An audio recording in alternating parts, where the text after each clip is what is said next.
This is Southern Cross News with Joe Palmer. Good evening, everyone. Investigations are continuing into a fire that destroyed a property in the Hobart suburb of West Moona overnight. Police say the blaze was a targeted attack and are appealing to the public for any information. This is the shell of the West Moona property gutted by fire overnight.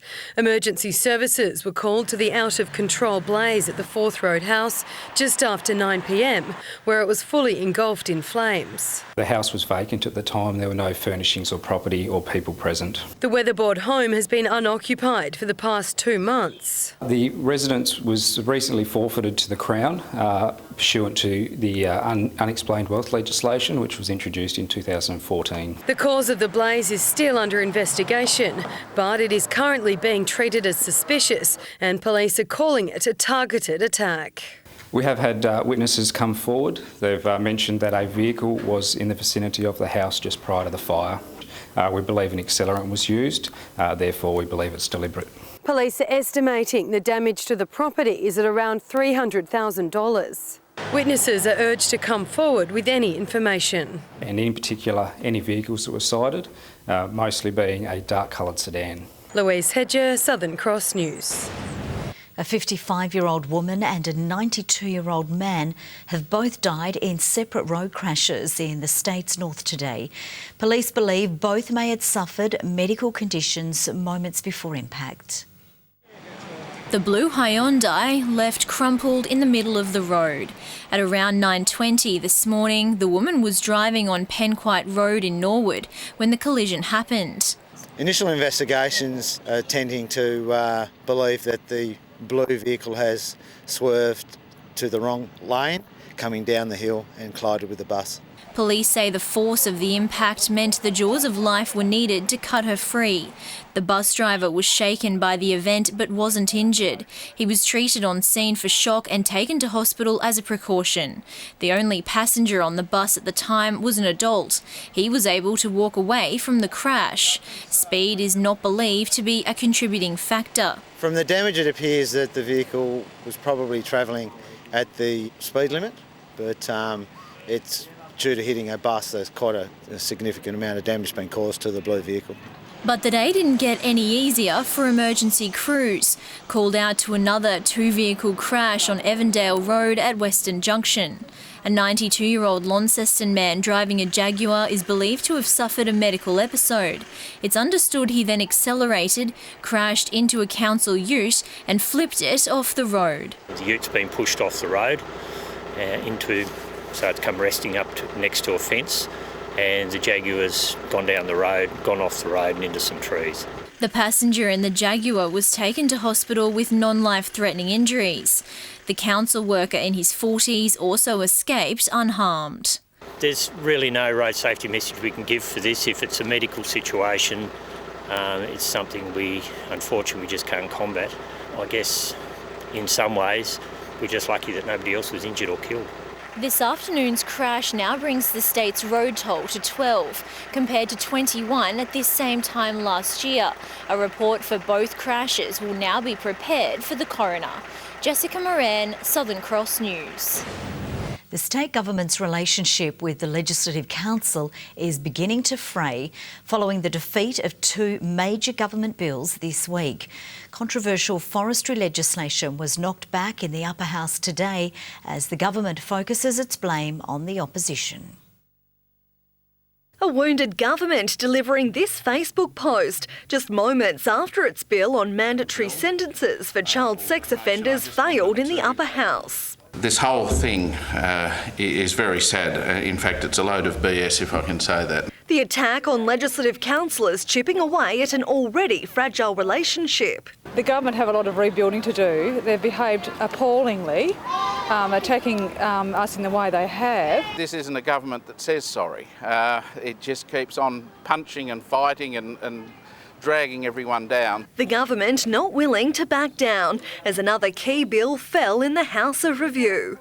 Noes 7, ayes 5. I declare the division passes in the negative. The controversial forestry bill to open reserved production forests early defeated. Labor are more interested in locking up our forests than locking up serial pedophiles or child sex offenders. MLCs denying a deliberate attempt to thwart the government's mandated agenda. We can't just change our vote to please the government. I mean, all this talk of mandates is just ridiculous. The term mandate is thrown around like it's a licence to do anything. This is what happens when you try to use the legislative process for purely political purposes to divide the community. The failure of the forestry bill has repeatedly been referred to as a potential election trigger. Speculation remains on a shift to the March due date. The government today unable to guarantee that we won't go to the polls as early as this year. So whenever that election is, and it's due in March, quite clearly these two pieces of legislation, it will be a matter for the Tasmanian people to decide. Jacqueline Robson, Southern Cross News. Tasmania's Auditor-General has been unable to determine exactly how much gambling revenue is going towards helping problem gamblers. The findings of an audit into the issue were released today. It's indicating Treasury is correctly collecting and distributing gambling revenue for the Community Support Levy, but the outcomes of its programs were difficult to analyse. In looking at the actual activities to reduce the risk of harm from gambling, we found it very difficult to actually form a conclusion around whether or not those programs are actually producing the intended benefits. The report will assist an inquiry into Tasmania's future gaming markets. The quick actions of a Tasmanian mother have saved her home from going up in flames. Fire crews called to this Lambert Street address in Ravenswood soon after midday. Smoke was billowing from the roof, and it's believed the blaze started near this mattress in a bedroom. There was 2 pots in the bathroom. I filled them up with water and kept putting them out, throwing it on it, and then I seen Deacon's big toy box there, so I emptied that and filled that up and kept emptying it, and then it was getting bigger, so I just kept throwing water on it, hoping for the best. Go back now and investigate, and from there we'll determine a cause. I have got a TechSafe inspector en route. The fire has been deemed accidental. Freezing temperatures have caused a truck to leak chemicals over a road this morning. The Lyle Highway was blocked off near Rose Garland with a 100-metre exclusion zone while emergency crews examined the scene. Cold temperatures caused a valve to break, spilling a large amount of liquid oxygen. The leak iced up the truck's wheels. When it comes to using social media, it seems Tasmanians are helping lead the charge. A new report reveals we are the biggest users of Instagram and Snapchat in the country, but we're also the most likely to suffer from anxiety if we can't access our social accounts. We almost all use it on the move, at work and in our homes. Now, new census figures reveal just how obsessed we are. Almost 9 in every 10 Tasmanians are connected to a social media platform. I'm a sucker for a good Snapchat. Facebook is our most used social media network, but we're also becoming more obsessed with visual platforms. In the past year, our Instagram use has jumped from 40 to 64%, while Tasmanians are also addicted to Snapchat. What's your most preferred app? Instagram, definitely. Instagram or Snapchat. Tasmanians are really selfie obsessed when it comes to social media and are the most likely in Australia to have posted a picture of their food on their social media page. We're also the most likely to accept friend requests from strangers, but least likely to see our followers face to face. Sometimes I don't see my friends very often, so social media is just like that thing that you go to disconnect. Can you sit in your lounge chair without using social media? I must admit, no, I've got to have my phone next to me. But just how much is our obsession affecting our mental health? It appears to be a fair bit. The census found almost 30% of Tasmanians surveyed suffered separation anxiety if they couldn't check their accounts. Some people also get stressed if they don't get the likes they want.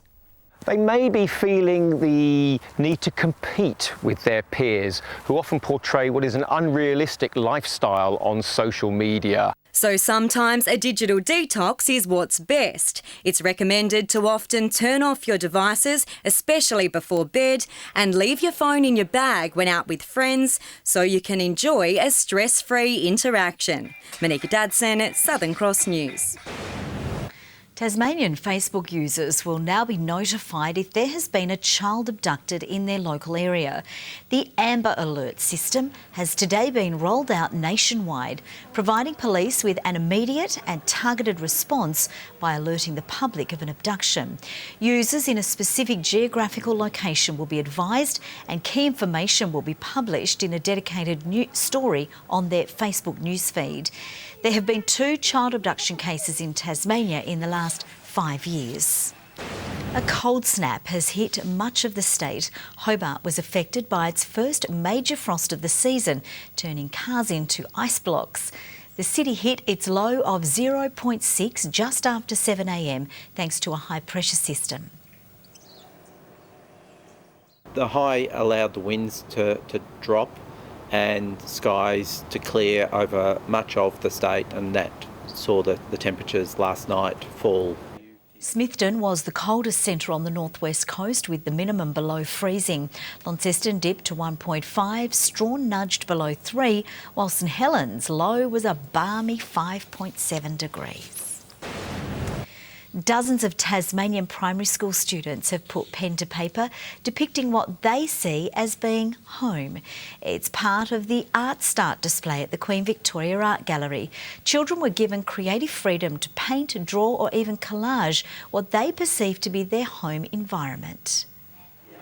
So there's a chocolate house with a big welcoming open door that I love, but then there's other ones that show sustainability, you know, that children don't need a lot, that they're safe, secure, protected and loved. And to see the pride in the children and the pride in the parents to be hung in the Queen Victoria Art Gallery is something really significant.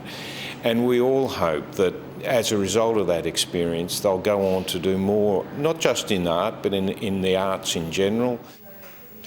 The display will officially open to the public from tomorrow. Some of Tasmania's most exciting new developments are going on display. The Institute of Architects is showcasing 28 projects as part of its annual awards. It includes homes, a brewery, childcare centre and the revitalisation of Hobart and Launceston airports. It's a chance for us all to showcase our best work and to show it to one another and also to the public.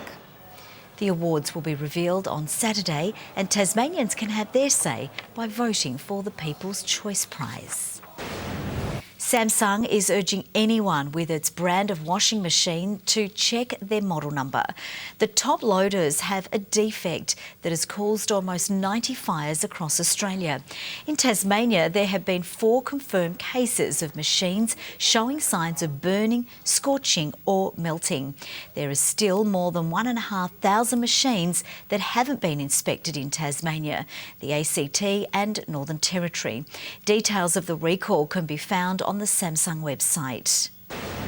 Now a look at the day's business and finance with thanks to Tasplan, your local super fund. The share market has regained some of yesterday's big losses as banks, energy producers and miners all posted gains. The ASX 200 index has risen by 40.3 points. Short time ago, the Australian dollar was trading at 75.54 US cents and 67.59 euro cents. One of the TSL's most notorious rivalries will reignite when Lauderdale host Clarence this weekend, both clubs promising a fiery clash. Meanwhile, the stakes are high for the D's and the Tigers as they battle to keep their finals hopes alive, with Tigers coach Aaron Vince making the bold claim his side is the better of the two. Flying high after a 61-point thumping over the Tigers, the Roos are expecting a much closer and much more physical matchup against their old rivals this weekend. We don't go down there with any fear, but because of the rivalry and intensity of the game and those types of things, we think it's a real 50-50 game. And while Webberley will miss the next few weeks with injury, the side is bolstered by the return of big man Jake Cox. Look, he's one of the best players in the game. He's probably our most damaging player. So, look, he'll probably play up forward. With serial pest and in-form on-baller Thor Boscott serving a one-match suspension, the Bombers will have a big void to fill in the middle of the ground, but say they're up to the task given some impressive recent results. Given our form the last 6-7 weeks, I think we give ourselves a real chance to beat them, especially on our tip. Sitting fifth on the ladder and with not much separating the top sides, a win over a class outfit in Clarence could send a big message for the Bombers. I think everyone will be trying to get under everyone's skin this weekend. It's certainly a game that both teams will be really desperate to win. Kane Richter returns for the D's following the side's demoralising loss at the hands of North Launceston in what's shaping up as another fierce TSL rivalry against the Tigers. We watched Vincey's post-game press conference against Clarence when he was asked about us, and he said they expect to win. So that raised some eyebrows with our playing group. But the Tigers coach wasn't about to go back on his word. We beat them in, I think it was round 3 earlier in the year, so we'd give ourselves all the opportunity to win the game. Yep. Vince also had some choice words about staging for free kicks following the side's loss to the Roos.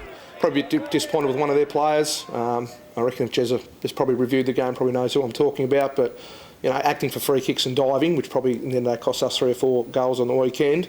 I think it's a bad look for the league, and hopefully he takes that out of his game and doesn't do it this weekend. Vince says he's spoken to AFL Tas about the issue and was satisfied with the outcome, and it's sure to add further fuel to the fire next time the sides meet. I watched the game pretty closely on the weekend. We're probably crying over spilt milk there. Tom Cooper, Southern Cross News. Karana will be seeking revenge when it takes on rivals Kingston in the Tasmanian Netball League. Last time the sides met, Kingston scored a goal on the final whistle to take the win. We just really want to consolidate what we've been doing the past couple of weeks, keep up the consistency. I think last time we played, that's probably what let us down, so that's what we're looking to do. Karana's a really strong team, and I think that we've both improved a lot this year, so it'll be a really good game. The match gets underway tomorrow night at the Hobart Netball and Sports Centre. Well, good evening. The temperature is cooling down here in Launceston for this year's Vinnie's CEO Sleep Out.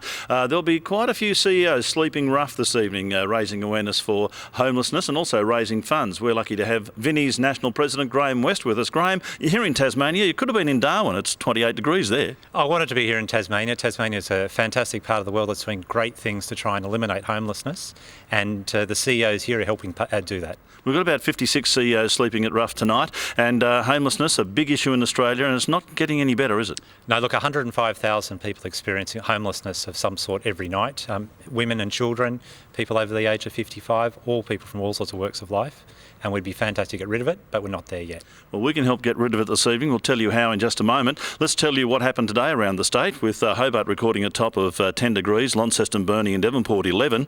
The maximum was just 14 at Friendly Beaches and King Island. Flinders Island 13 today, Low Head, St Helens and Smithton 12, Campania, Strawn, Grove and Wynyard 11. Medina got to 9 and Lyoweeney last night, a -7 to be our lowest temperature.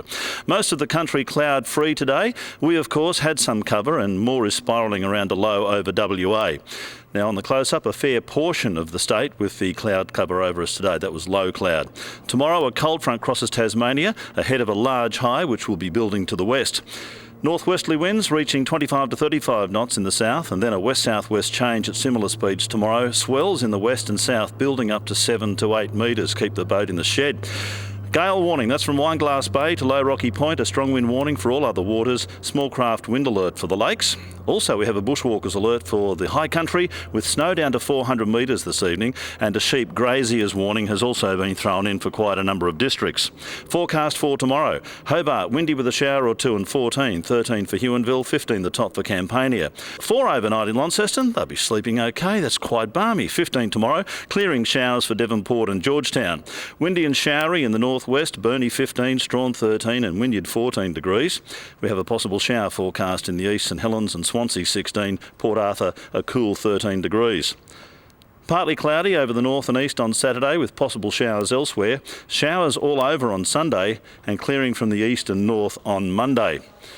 Further afield, a shower for Perth, partly cloudy for Adelaide, fine ahead of a late shower in Melbourne, a sunny day tomorrow for Sydney and Brisbane. And Canberra, there's a sleep out there this evening as well. They're expecting a -1 overnight. Graham, not in Canberra, you're in Launceston, it's 5 degrees warmer overnight. The right spot. You certainly did. How can people help out? Look, if they go onto the website ceosleepout.org.au, identify a CEO they want to support or simply make a donation, and that will make a real difference to people experiencing homelessness in Tasmania.